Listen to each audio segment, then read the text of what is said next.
the pain of it all became most acute in terms of my relationship with my dad. He was himself a good trade union liberal, and he thought that in paying his dues and supporting the program of the Rubber Workers Union, he was certainly fulfilling whatever demands were on his conscience. And he couldn't understand what I was upset about in terms of the Vietnam War, and even more, he couldn't understand why I was so upset that with a wife and 3 kids and a pretty little house on Sunnyside Street, I would throw that all over, quit my good job, which to him was a great job. That was a step up. He had worked in a factory all his life, and here his son was white collar with a college education. That to him was terrific. Why complain about that? Why throw that over to run off with these strange political gypsies who are into something they call the movement? Why expose my kids to the uncertainties of movement life? Why cut my income in half all at once just to go run something called the Radical Information Project and something called Students for a Democratic Society? That buffaloed him, and he got upset about it. He thought I was making a stupid mistake, and he didn't like it a bit. It led to an enormous rupture in our relationship, which had been flowing along beautifully in the years that I worked in the defense business. Those were the years when he happily came to see the family once a month, driving to Ann Arbor from Akron. He loved his grandkids. He was the world's most perfect grandfather. And for the first time, I think, in his life, he felt good about me, his otherwise feckless son. But now I'd grown feckless again, and he didn't understand it. He didn't like it. He wasn't going to sit still for it. He was going to hassle me about it every chance he got, and that broke us up. My high school years were very happy for me. I'd started out in Akron, Ohio, on the pretty close to the wrong side of the tracks. Went to a high school that had all the problems of the inner city before they were defined as inner city problems. Ran into a stone wall at West High. Teachers who were indifferent, or if they cared, who cared primarily about maintaining discipline in the classroom. And I started getting more pleasure and education out of the 5 Points pool hall than my 8th period civics class. So I left the civics class behind and went down to 5 Points with my buddies. Between my freshman and sophomore high school years, my life situation changed radically. I went from being a kid who lived in the city and did all the city things, including all the bad ones, to being a country hick, which at first I resisted.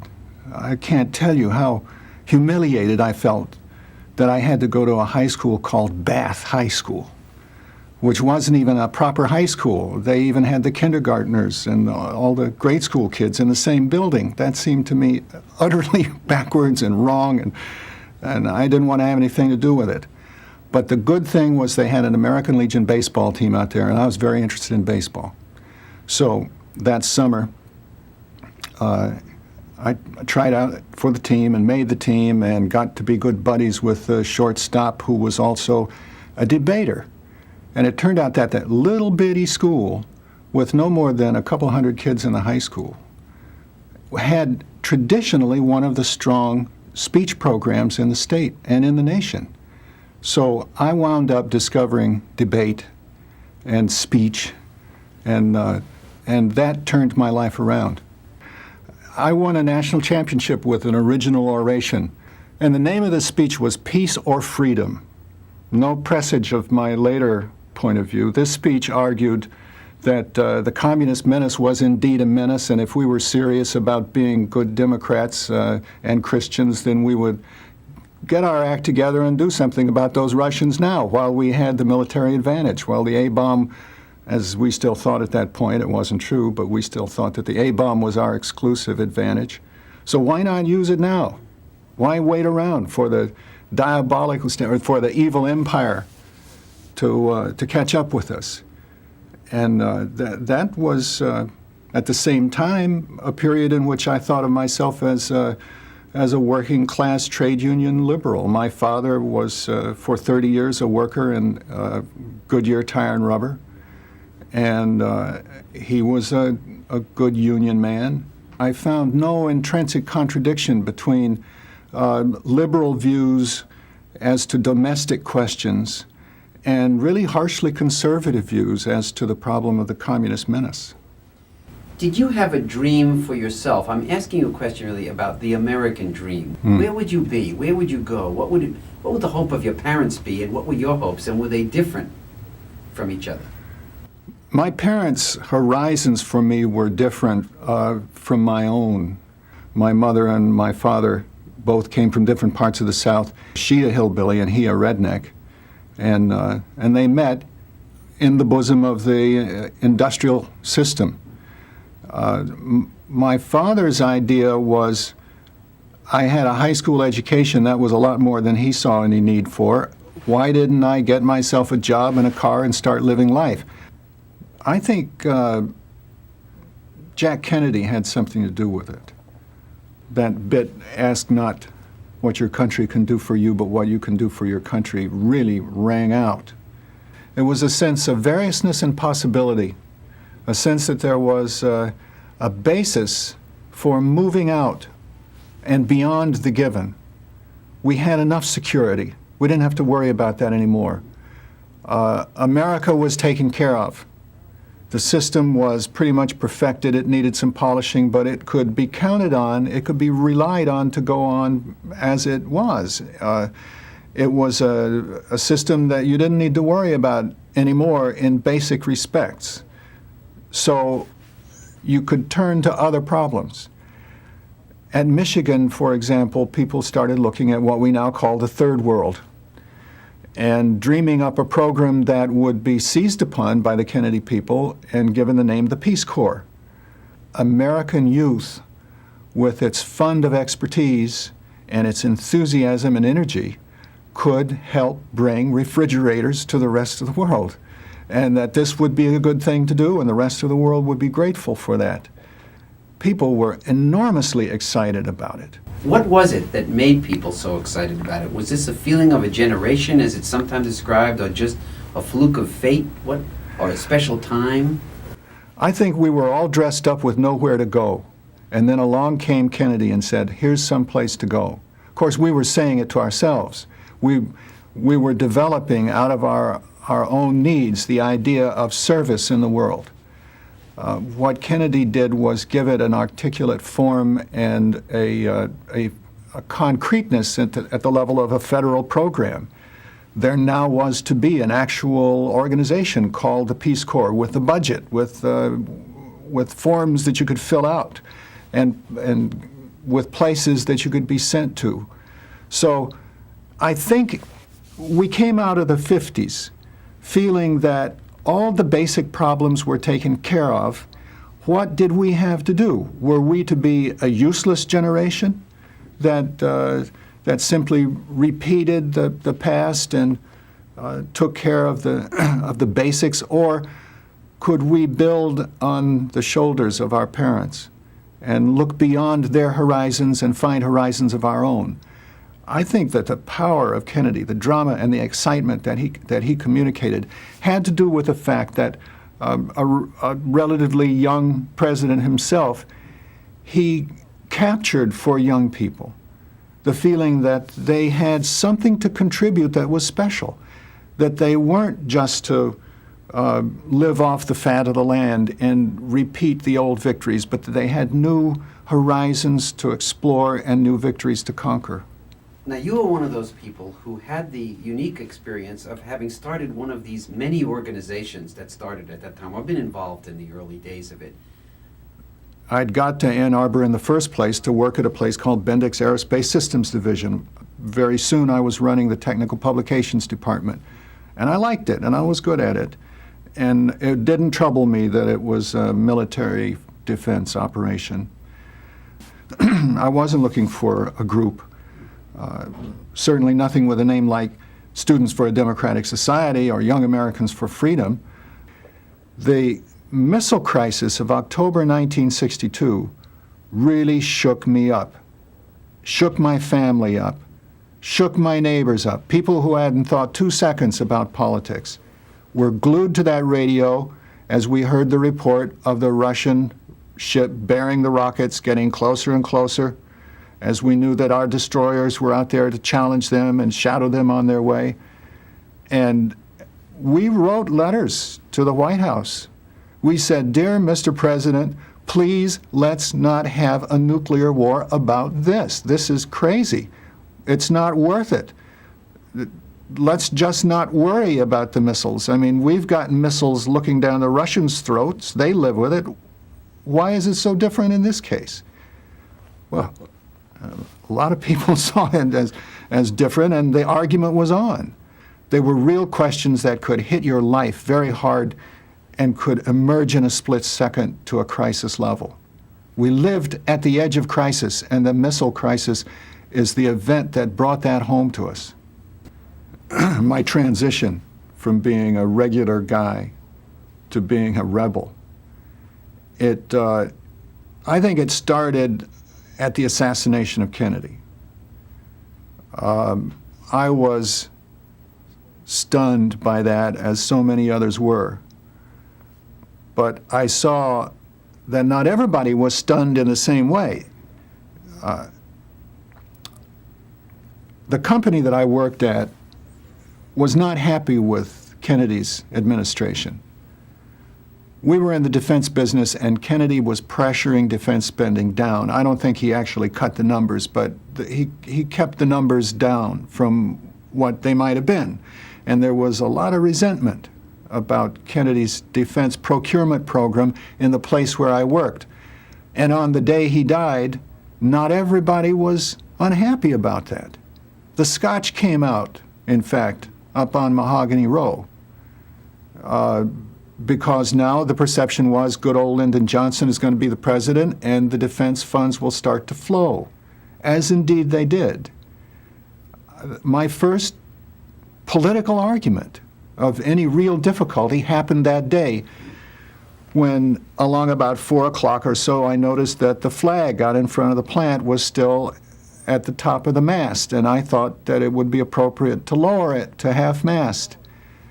And I got into an incredible argument with certain people at the management level over whether that flag should stay up there or come halfway down.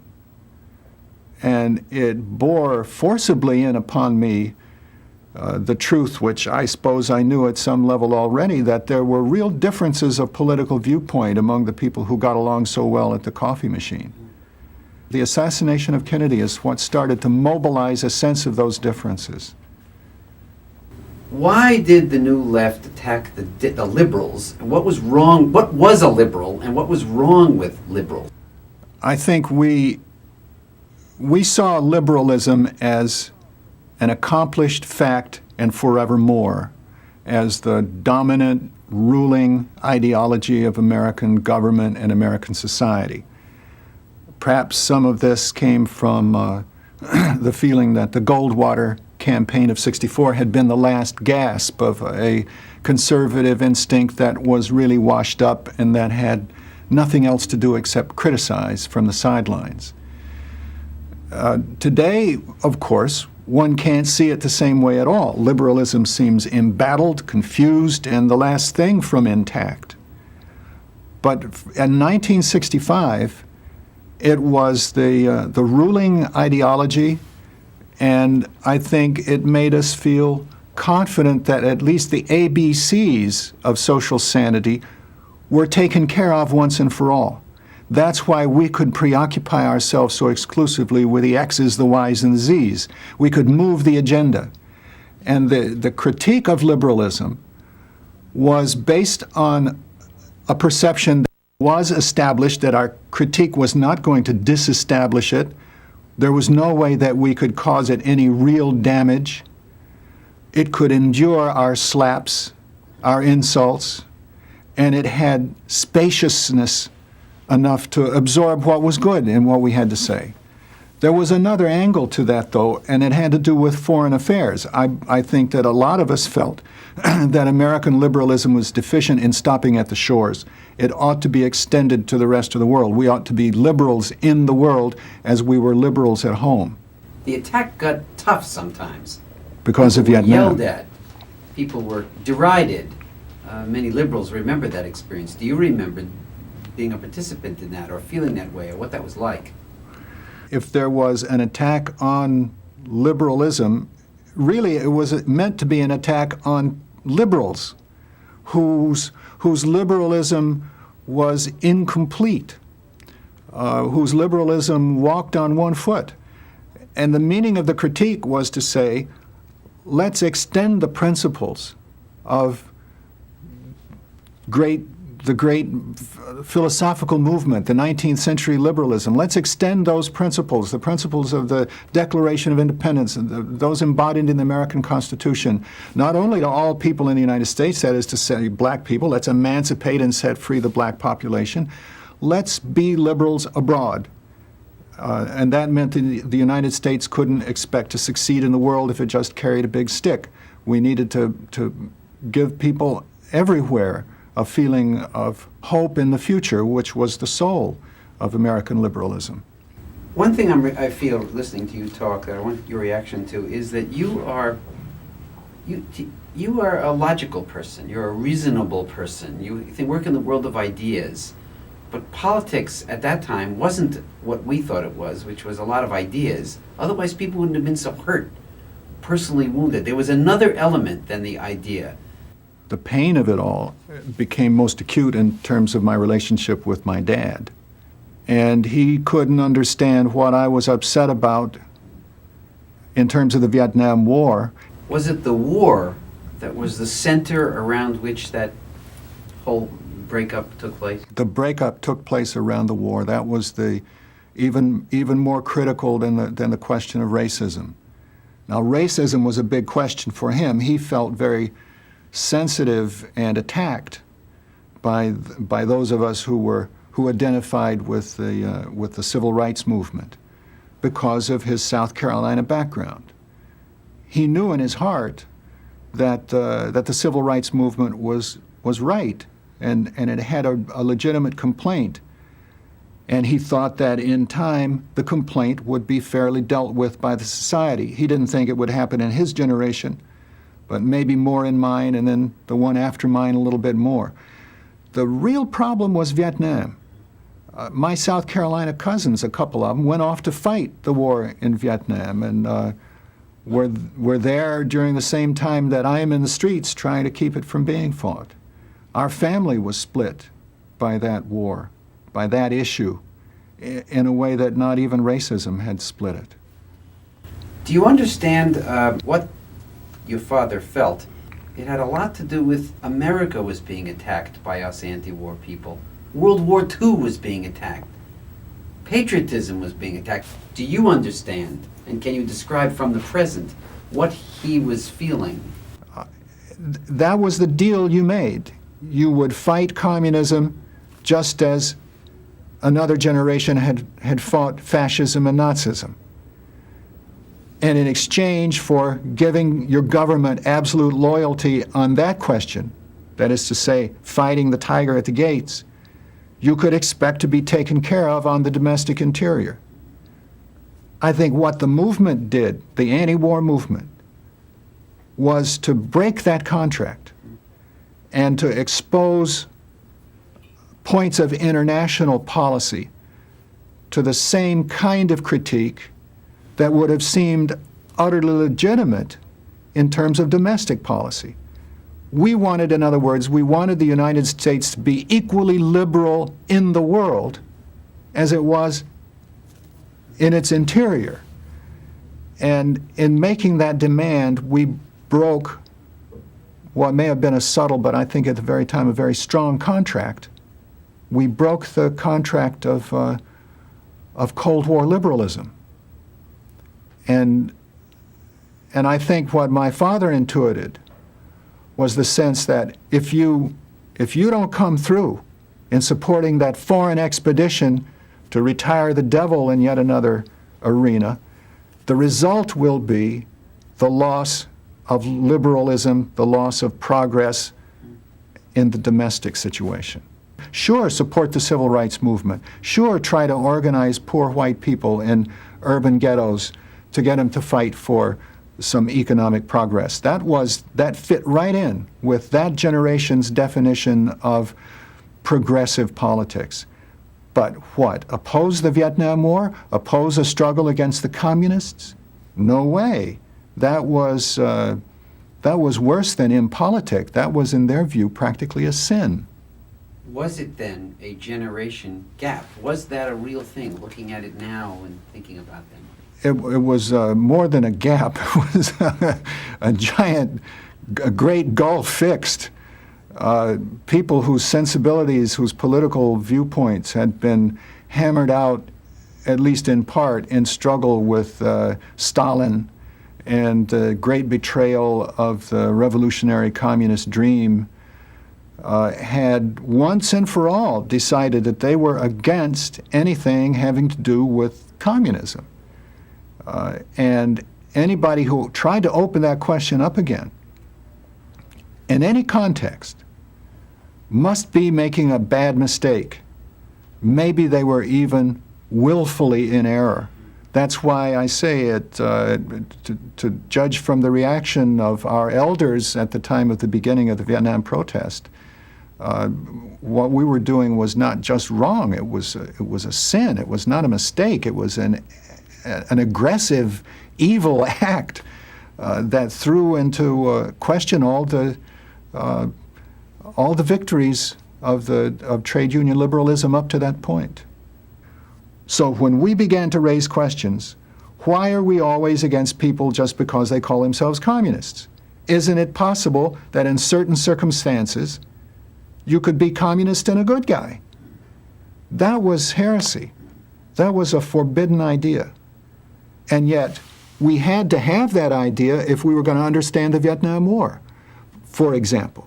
Because to try to see the Vietnam War in Cold War terms, to impose the parameters of the U.S.-Soviet encounter on what was happening in that very faraway place on the other side of the world, was to guarantee a fundamental misperception of it. So we had to raise questions about what makes people communists? What are people trying to say when they adopt that point of view and pick up the gun to rebel against a given order? What is the specific history of each country where communism becomes a practical menace, in quotes? In other words, we threw out the idea that you could operate successfully in the world on the basis of vast generalizations such as all communists are bad. We wanted to open that question up for reconsideration in particular contexts such as Cuba, where we could see that some good guys did call themselves communists for some reason. Let's try to understand why. And in Vietnam, where also some good guys, for reasons which we needed to try to understand, called themselves communists and identified with the red banner. What was in that? Would we, had we been born to those circumstances, perhaps have been moved by the same reasoning to adopt something like the same positions? We asked questions like that, and that's what got our daddies mad at us.